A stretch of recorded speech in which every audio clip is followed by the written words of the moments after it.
Bem, bom dia a todos.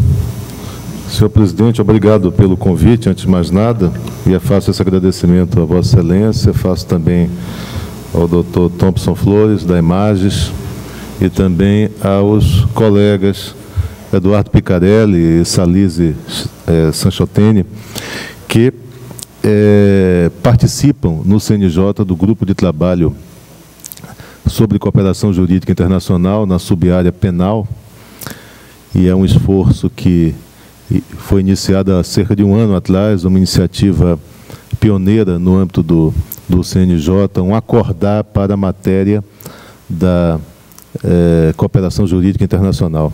E eu vejo aqui que, além do Eduardo e da Salise, presentes estão também outros membros deste grupo de trabalho, o desembargador Márcio Rocha, aqui, e também o Klaus Kuchel, ali atrás,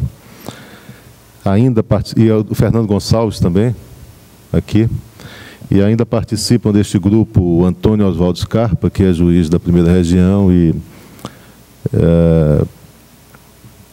acho que basicamente de uma forma mais antiga, além de, obviamente, o coordenador do grupo. Eu sou o vice-coordenador desse grupo, o coordenador que é o desembargador federal Guilherme Calmon, que deveria estar aqui fazendo esta conferência, e eu o substituo em razão dele haver perdido o seu genitor na semana passada, e eu me coloquei à disposição dele para substituí-lo aqui nesta tarefa, né?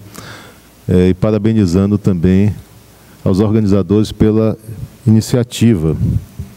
E no grupo de trabalho, nós temos discutido a regulamentação dessa cooperação jurídica na área penal. E, mais recentemente, começamos a nos deter na análise de Na verdade, o programa coloca como projeto de lei, que foi trazido ao grupo pelo consultor do DRCI, Departamento de Recuperação de Ativos do Ministério da Justiça, Antenor Madluga, que elaborou esta proposta para o DRCI e resolveu trazer para o Conselho Nacional de Justiça para que debatêssemos dentro do grupo de trabalho. Não é um projeto, é um anteprojeto. Essa versão, inclusive, sequer foi debatida e revisada pelo próprio DRCI. E nós estávamos no CNJ no impasse entre criarmos uma regulamentação própria para a matéria, e aí resolvemos tomar também como tarefa uma análise deste anteprojeto. Vários membros do grupo já apresentaram sugestões, e eu sei que a coordenação resolveu distribuir este anteprojeto com todos os senhores, que podem também ter como ponto de partida e também realizar neste evento hoje e amanhã algumas sugestões que eu peço que sejam dirigidas aos membros do grupo presentes, doutora Salise, doutor Eduardo, doutor Márcio, e nós podemos incorporar algumas dessas sugestões às discussões que estamos tendo. O futuro deste grupo, no âmbito do CNJ, é um grupo temporário e que acaba suas atividades agora em outubro, é um tanto quanto incerto, na medida que a atual presidência do CNJ não tem a intenção de prorrogar grupos de trabalho, nem abrir grupos de trabalho novos.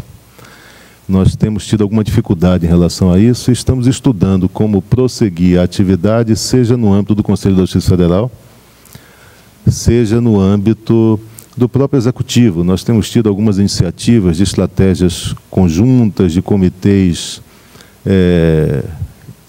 multi-institucionais, interinstitucionais.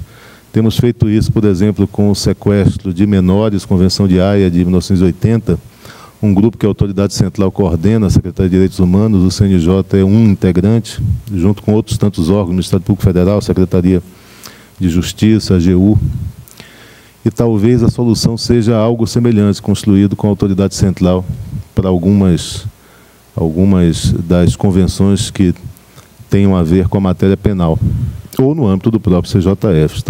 Eu tenho conversado com o conselheiro Guilherme como prosseguir este trabalho, porque o que nós percebemos no âmbito do Poder Judiciário é que há uma grande ausência, do Poder Judiciário no tocante à discussão, debate, regulação, regulamentação de matérias relacionadas à atividade internacional, à cooperação jurídica internacional. E isso começou a chegar no CNJ. Nós fomos procurados pelo Ministério de Relações Exteriores, interessados em que o Judiciário, o CNJ, participasse da regulamentação acerca das apostilas, ou seja, a validade de documentos e a simplificação do processo de reconhecimento da validade desses documentos, já que o modelo, segundo o Ministério das Relações Exteriores, tenderia a ser regulamentado pelo Judiciário, que regulamenta no CNJ a atividade dos cartórios.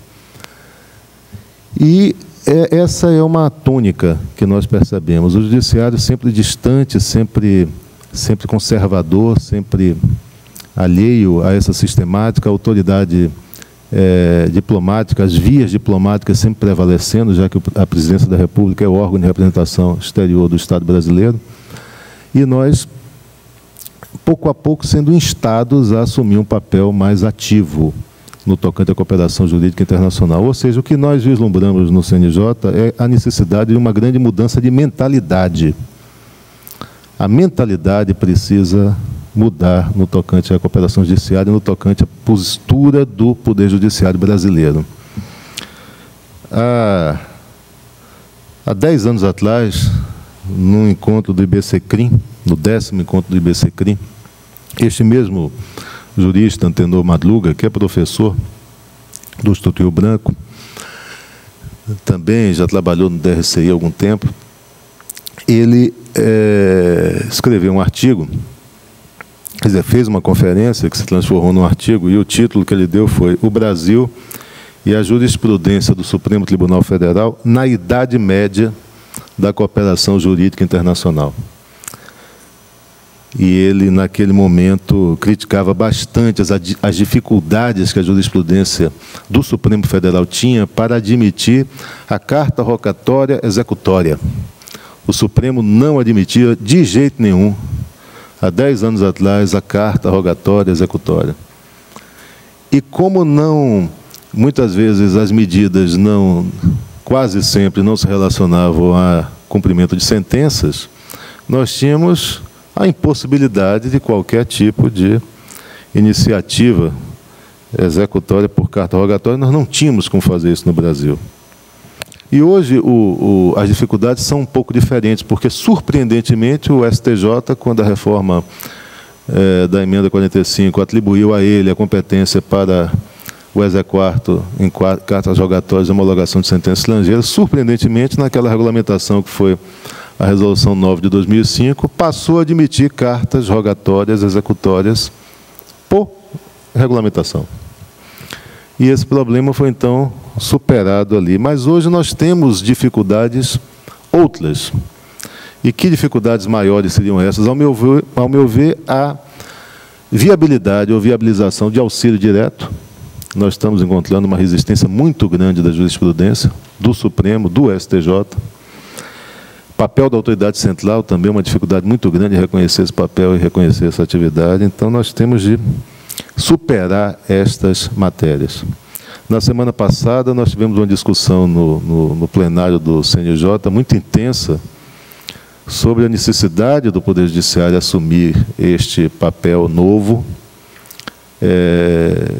Nós discutimos ali a participação, a indicação de representante do CNJ para um evento que discutiria o modelos de apostila e modelos de homologação de sentença estrangeira, auxílio direto, e a Corregedoria Nacional de Justiça disse que isso não era matéria para o Judiciário se preocupar. E o presidente do Conselho disse que o Supremo já tinha a assessoria de assuntos internacionais. E nós ficamos praticamente vencidos ali, eu e o conselheiro Guilherme, tentando levar adiante, mas não sem antes registrar o meu lamentar profundamente que aquela postura ainda persistisse ali dentro do Conselho. E a gente percebe que, no fundo, nós víamos ali o Supremo Tribunal Federal tentar afirmar suas competências e o Superior Tribunal de Justiça também afirmar suas competências. A soberania e um determinado apreço pela soberania tem sido hoje a maior dificuldade para a viabilização, para o desenvolvimento da cooperação judiciária internacional. Essa sobrevivência, esse apego à soberania tem feito com que as dificuldades ainda se mostrem. E o mundo mudou. Hoje nós temos a internacionalização das relações sociais, os pedidos de cooperação praticamente dobrando a cada 5 anos. E uma nova compreensão tem que cercar esta questão. Classicamente, a cooperação jurídica internacional, quando nós lemos manuais de direito internacional público, eu sou também professor de direito internacional público na Universidade Federal da Bahia, nós lemos ali que a cooperação jurídica internacional é considerada, ou era considerada, um dever jurídico imperfeito, um dever moral dos Estados. Sobrelevava nos diferentes Estados uma concepção de defesa da soberania, dos interesses nacionais ou dinacionais. Isso era muito mais importante do que a efetividade da justiça internacional, interesses da comunidade internacional, interesses de outro país, isso tudo era colocado em segundo plano. O Supremo é um grande tributário ainda dessa tradição. Basta lembrar a Carta Rogatória 10.484 de 2003, quando a Suíça pedia quebra de sigilo bancário. Isso foi antes da transferência do exequatur para o STJ.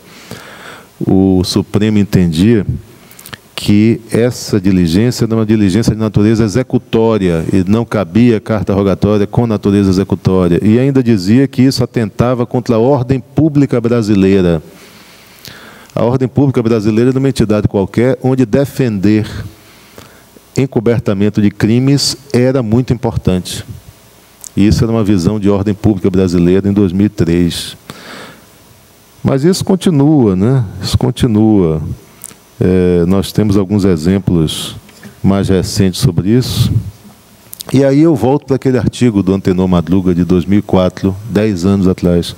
É fundamental desenvolver entre nossos juízes e operadores do direito uma cultura de cooperação internacional. Não podemos mais formar gerações de juristas ensimesmados no direito interno, desatentos aos aspectos internacionais da problemática jurídica. E a gente tem que lembrar que o exequatur, quando ele foi estabelecido no direito brasileiro, uma legislação de 1894, a Lei 221, acontecia porque era o governo federal quem concedia o exequatur. Era o executivo quem concedia o exequatur. E sendo o executivo a conceder o exequatur, ele não se sentia confortável em promover medidas executórias que deveriam ficar ou sob supervisão ou ter algum tipo de apreciação, de delibação pelo judiciário. Como era ele a fazê-lo, não se concedia medida executória. Então, temos a soberania dificultando a cooperação, temos os custos, temos as barreiras de idioma, temos os procedimentos, a tradução, a lentidão, o papel preponderante do executivo, mas esse quadro, e eu acho que a gente não pode começar a tratar do anteprojeto de lei sem contextualizar um pouco o que é que está mudando no mundo em relação à cooperação jurídica internacional. Que contextualização a gente poderia fazer? Bom, hoje, um dos fenômenos que, de um modo geral, tem aparecido na seara da cooperação jurídica internacional é a modalidade de comunicações diretas. Cada vez mais nós vemos tratados, vemos iniciativas baseadas na reciprocidade que prevêem comunicações diretas, sem a intermediação de autoridades diplomáticas, eliminando a via diplomática, eliminando quem não tem, de fato, uma relação direta com a atividade a executar. E, por conta disso, até um afastamento, um distanciamento,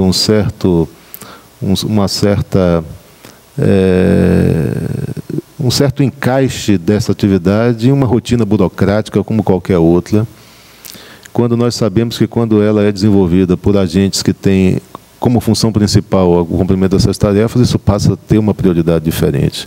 Então, comunicações diretas é um fenômeno crescente. Outro fenômeno, criação de autoridades centrais. Essas autoridades centrais que passam a também se destacar pela sua especialização, pela sua relação e pertinência de suas atividades com o tema, pelo conhecimento da matéria. E isso foi inaugurado com um tratado de 1965 sobre cooperação civil de Haia.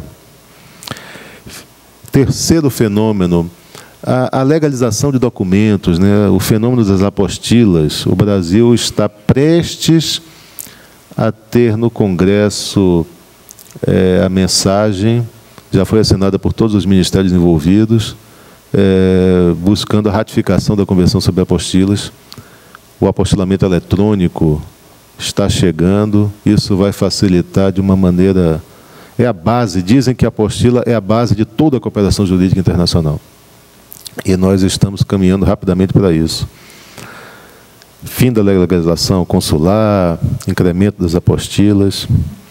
Outro fenômeno é a possibilidade de carta rogatória para atos executórios. O Supremo endossou o ponto de vista do STJ na Carta Rogatória 438. Quinto fenômeno, auxílio direto.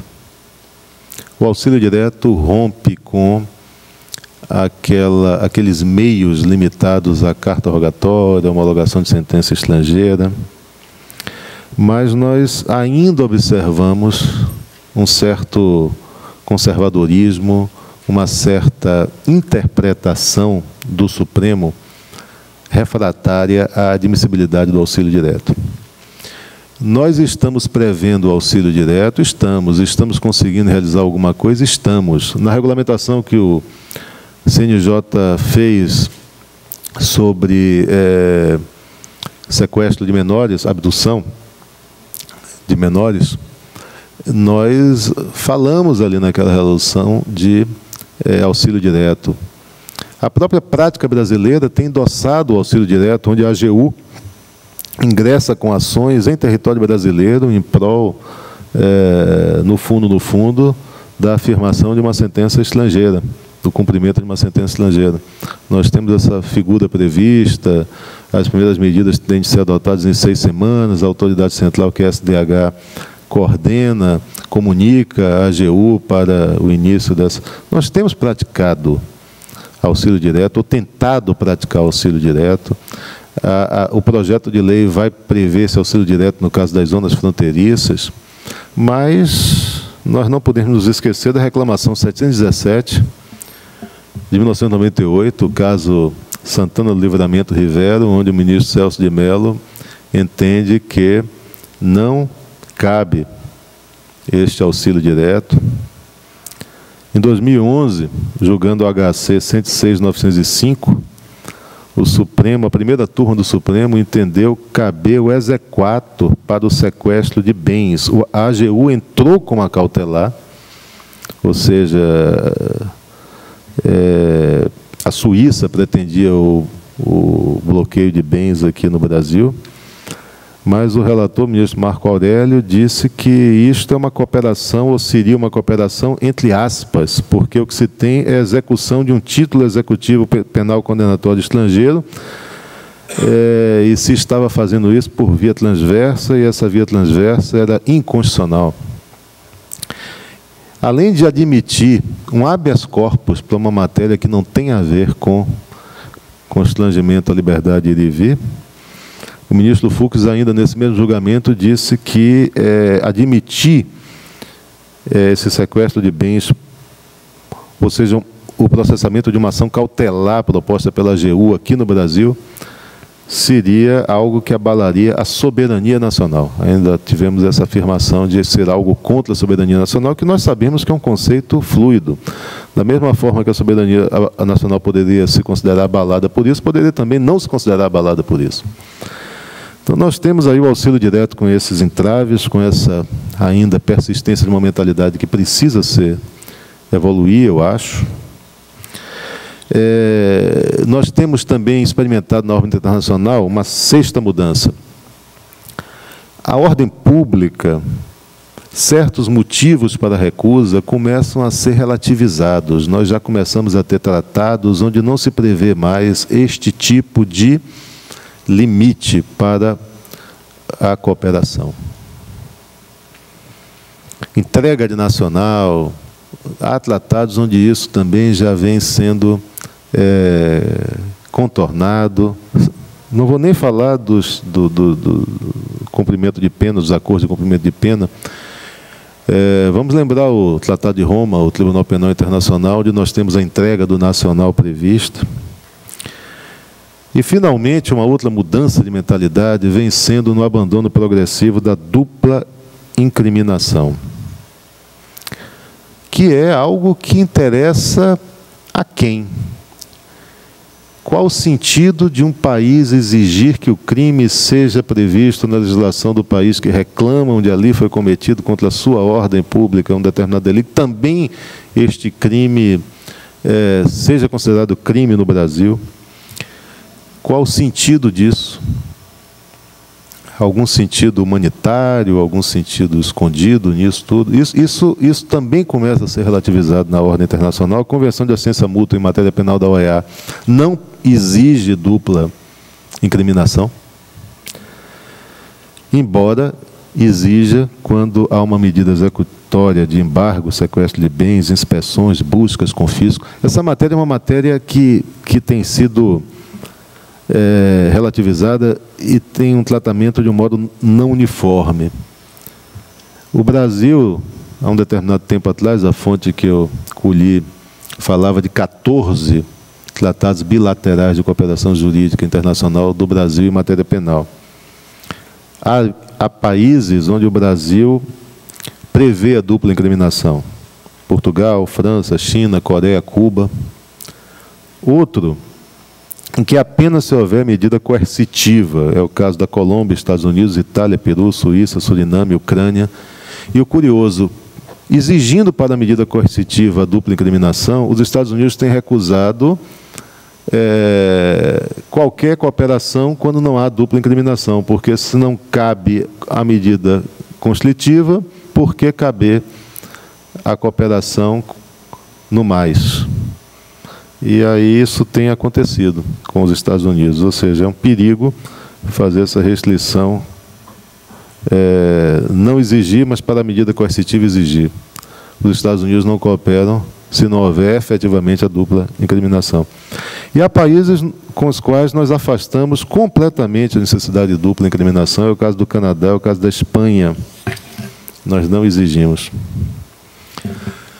E eu poderia ainda juntar a essas mudanças no cenário a formação de equipes conjuntas de cooperação, a Convenção de Palermo sobre crime organizado prevê, novas técnicas como videoconferência, utilização de videoconferências, permitir a aquisitação direta pela autoridade estrangeira, a presença remota do tradutor, tudo isso a tecnologia permite. Criação de redes de cooperação judiciária. O Brasil participa da IBRede, a Europa tem a Rede Judicial Europeia. E, finalmente, a criação de juízes de ligação ou de enlace. O Brasil tem juízes de ligação. No caso da Conferência de Haia, sequestro de menores, tem a juíza Mônica Silfuentes da 1ª Região e tem também aqui da 4ª Região o colega, como é o nome dele? Mauric. Bom, o que é que faz o anteprojeto? Então, circunstanciando o que ocorre no mundo relativamente à cooperação jurídica internacional, quais são as transformações, quais são as novidades, como é que o projeto encara, como é que o projeto absorve essas novidades, né? Esse anteprojeto, ele prevê tanto a cooperação passiva quanto a cooperação ativa.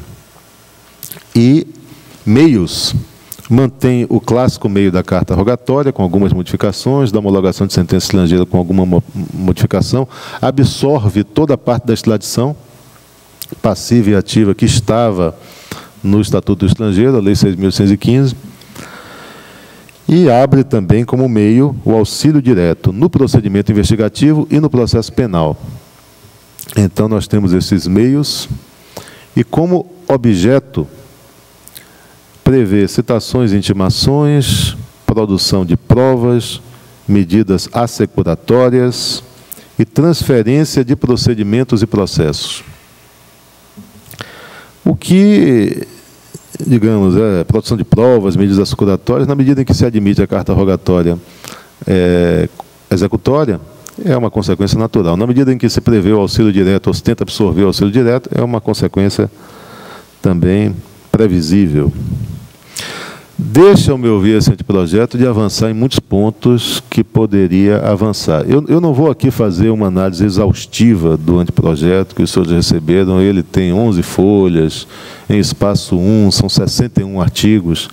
Eu vou apenas destacar aqui os aspectos gerais desse anteprojeto, as novidades que ele traz e algumas críticas que ele já recebeu. Nós temos circulado lá no grupo de trabalho um texto onde tem as críticas em vermelho do Fernando, as críticas em verde. Quem fez as críticas em verde? Outro membro do grupo fez as críticas em verde. As de azul, o Scarpa fez. Acho que foi o... Moça. Eduardo que fez as críticas. Então, a gente tem circulado esse... E eu vou também rememorar algumas dessas críticas, que eu acredito que nas exposições que eles vão fazer, eles também possam retornar e reafirmar. É um projeto encomendado pela DRCI. Então, nós temos uma tônica nesse projeto, que é uma certa exacerbação do papel da autoridade central. A autoridade central faz tudo neste anteprojeto, exacerbada. Basta dizer que toda a cooperação tem o trâmite exigido através da autoridade central. Quando nós sabemos que bastaria, muitas vezes, há uma queixa muito grande da falta de controle, da falta de informação, de diligências que são feitas com a autoridade central desconhecendo. Bastaria um sistema de comunicação, de informação. Você não precisa determinar que o trâmite necessariamente seja feito pela autoridade central, que ainda tem um ato falho, escolhida pelo presidente da República como agente da representação internacional do Estado, quando nós sabemos que tratados podem estabelecer que a autoridade central tenha escolha por outro órgão, que não a presidência da República. E isso esbarra na ideia do auxílio direto, né? Esse trâmite é necessário, dificulta, né? Essa é uma tônica geral do anteprojeto. Segundo aspecto geral que nós poderíamos destacar, é a tentativa de facilitar o reconhecimento da validade do documento estrangeiro. Se passa pela autoridade central, isso está previsto no artigo 3º, parágrafo único, no artigo 8º, parágrafo 2º, e isto confere autenticidade ao documento. Isso é importante. Acaba com aquela legalização consular, dispensa o tradutor juramentado. Isso facilita muito o procedimento.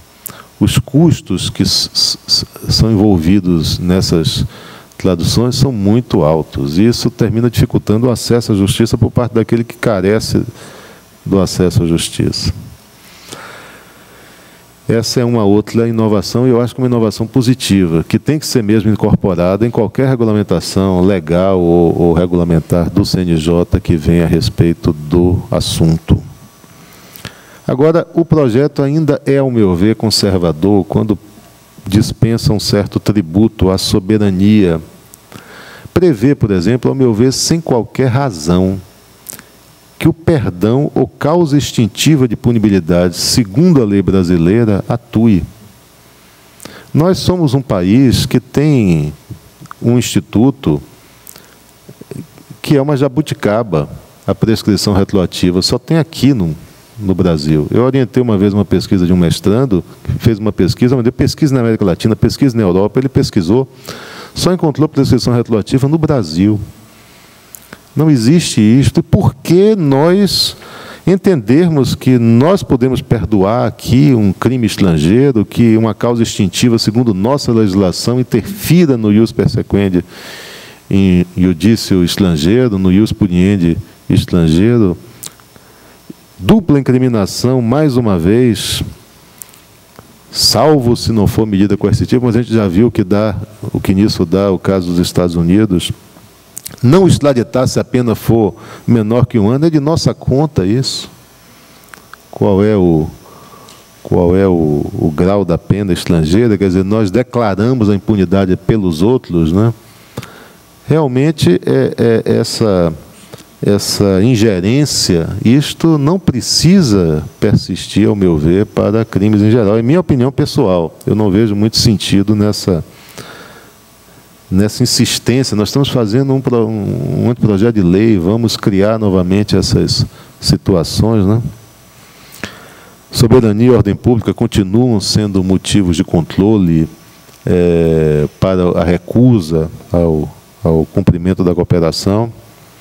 E eu me pergunto, se nós celebramos um tratado internacional, nós temos direito de alegar ordem pública, depois disso, para recusar o cumprimento daquela obrigação pela qual nos obrigamos pelo tratado? O artigo 10º fala no tal auxílio direto. E eu não entendi o conceito do auxílio direto. Devem ser formulados por quem for responsável pela iniciativa do procedimento. Quer dizer, se alguém não for responsável pela iniciativa do procedimento, não formula. Não pode caracterizar a decisão judicial. Mas ele, às vezes, deriva diretamente de uma decisão judicial. Quer dizer, se não pode caracterizar, nós podemos ter uma interpretação aí que afaste a materialização dele, né? E deve se sujeitar ao contraditório perante a autoridade brasileira. A ideia é que, aqui no Brasil, no artigo 11, ele seja requerido pelo Ministério Público Federal, não se previu a Advocacia Geral da União, não sei porquê, ou pela Polícia Federal, e que seja uma repetição, com o conhecimento do mérito pelo juiz brasileiro. Quer dizer, é um auxílio direto, que o Supremo tem um precedente que diz que não pode acontecer, porque isso implica numa carta rogatória sem exequatur. A gente não avançou para superar esse instituto, que talvez demandasse até uma emenda constitucional, ou não, uma interpretação, né? Basta dizer que nós temos aquele parágrafo único do artigo 4º que diz que o Brasil, pelo menos aqui no âmbito da América Latina, propugna uma comunidade política, jurídica.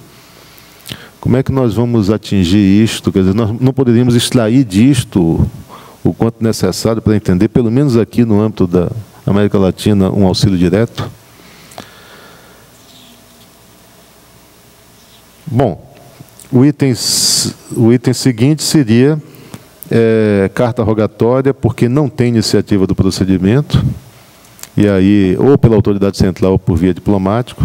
Uma inovação desse anteprojeto é a criação da figura do salvo-conduto. Tanto na cooperação passiva quanto na cooperação ativa se previu essa figura do salvo-conduto, que é exigido pela autoridade central ao Estado requerente, mas no caso deve ser quanto à prisão aprovada pela autoridade judiciária brasileira. Tem a previsão de medidas assecuratórias sobre bens imóveis apenas por auxílio direto, no artigo 20.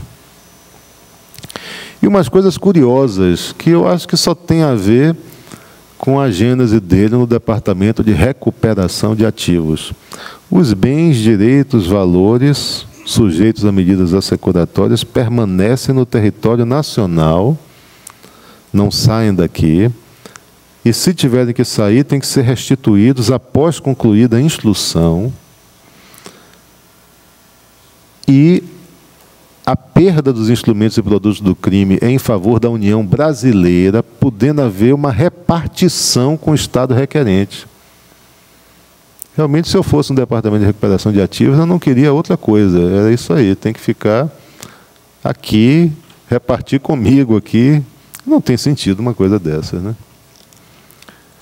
Prevê-se a transferência de investigações ou processos pelo juiz. Pode-se entender que o feito deva ter tramitação exclusiva no exterior, ele abre mão da tramitação aqui no Brasil. A transferência do condenado acordada pela autoridade central. E é uma coisa, realmente esse papel da autoridade central, o grupo de trabalho tem que rever bastante essa figura da autoridade central, que chega a esse ponto aí de...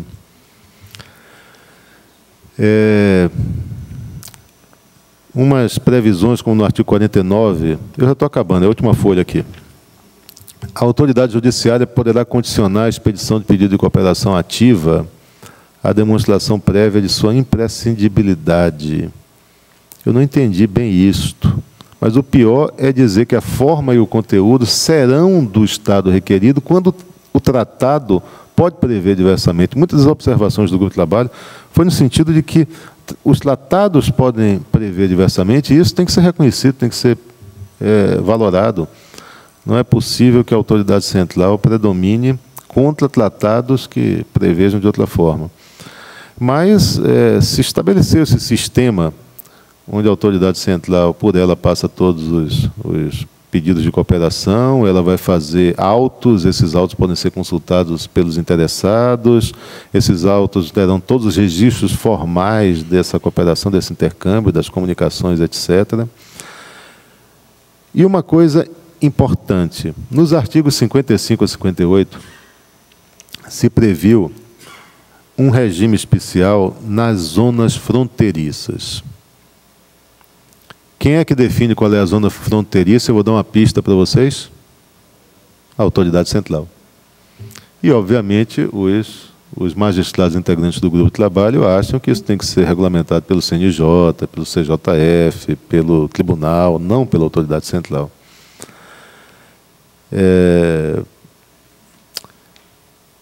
E aí, na zona fronteiriça, se admitiria o auxílio direto sem tramitação pela autoridade central ou pela via diplomática, com a autoridade central meramente sendo informada. Artigo 56. Mas dá o poder à autoridade central, no artigo 57, parágrafo único, de excluir pedidos, vetar pedidos, paralisar pedidos, quando não for o caso de tratado, e a autoridade central entender que depende de reciprocidade, a reciprocidade, então não poderia haver, porque o auxílio direto independe da reciprocidade, mas a autoridade central pode dizer que depende, e aí ela vai embargar alguns auxílios diretos. Esse auxílio direto é tanto passivo quanto ativo. E, finalmente, quando se tratar de cooperação jurídica internacional com tribunais internacionais, se diz que nada dessa lei se aplica, se buscará o apoio em outra lei, a regulamentação por outra lei ou por tratado, que eu não sei porquê, também uma previsão nesse sentido. Para mim, bastaria dizer no que couber se aplica os dispositivos dessa lei, no que couber. E esses, ao meu ver, são os pontos principais deste anteprojeto de lei, que pode... eu discutia com o Eduardo Picarelli no voo ontem, se não seria o caso de nós nos aproximarmos da DRCI para tentar fazer com que um grupo de trabalho comum levasse a proposta já com as achegas, né, que a magistratura pudesse entender cabíveis, para que isso não chegue no Congresso Nacional encaminhado pelo Ministério da Justiça, nesses termos aqui que estão sendo construídos. Se nós não deveríamos tentar estabelecer isso como uma estratégia, ou nos antecipar a isto e tentar uma regulamentação no âmbito do CNJ, já de acordo com o que seja mais cabível, pertinente, porque, como nós vimos aqui, as coisas estão surgindo por interpretação e por, alguns casos, resolução, como aquela 9/2005 do STJ, né? O que leva a um raciocínio a contrário senso de que podemos sim regulamentar, se é o caso de fixar a interpretação correta, entendendo o que é devido. CNJ, desde que tivemos aquela discussão sobre o teto remuneratório da magistratura e da simetria, nós temos o aval do Supremo para regulamentação e emissão de normas primárias, né? E quando se trata de matéria constitucional, derivando diretamente da Constituição a regulamentação, então fazer uso disso talvez seja uma estratégia. Mas isso é uma coisa que tem que ser amadurecida, e principalmente conversando com os russos, né? Os russos se chamam, um deles se chama Lewandowski, que eu não sei nem se é russo, mas você tem que combinar com ele antes, né? Polonês, né? Tem que conversar lá, é um colegiado complicado, as prioridades são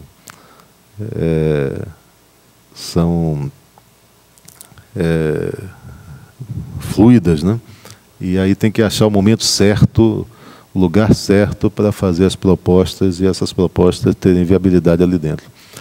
Mas eu louvo, finalmente, que estejamos aqui discutindo cooperação jurídica internacional. Louvo que a Images e o TRF4 tenham tido essa iniciativa de eleger esse tema como um tema de debate. E nós estamos diante de um processo.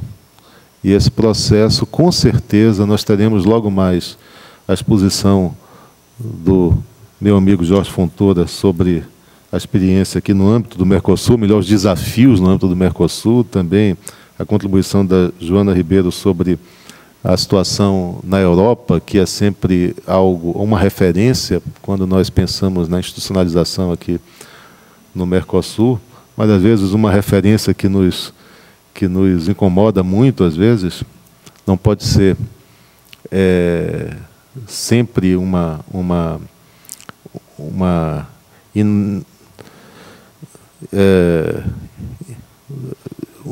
reformulando uma solução posta, né? Às vezes nós temos que buscar nossos próprios caminhos, e isso vai ser explorado mais adiante. Mas eu fico muito contente de estar aqui com vocês, reencontrar aqui Clênio, que trabalhou conosco lá em vários projetos lá no CNJ, Gebran também, no Fórum Nacional de Saúde, trabalhou com a gente em vários projetos lá, e agradecer o convite e a oportunidade de estar aqui. Obrigado, senhor presidente.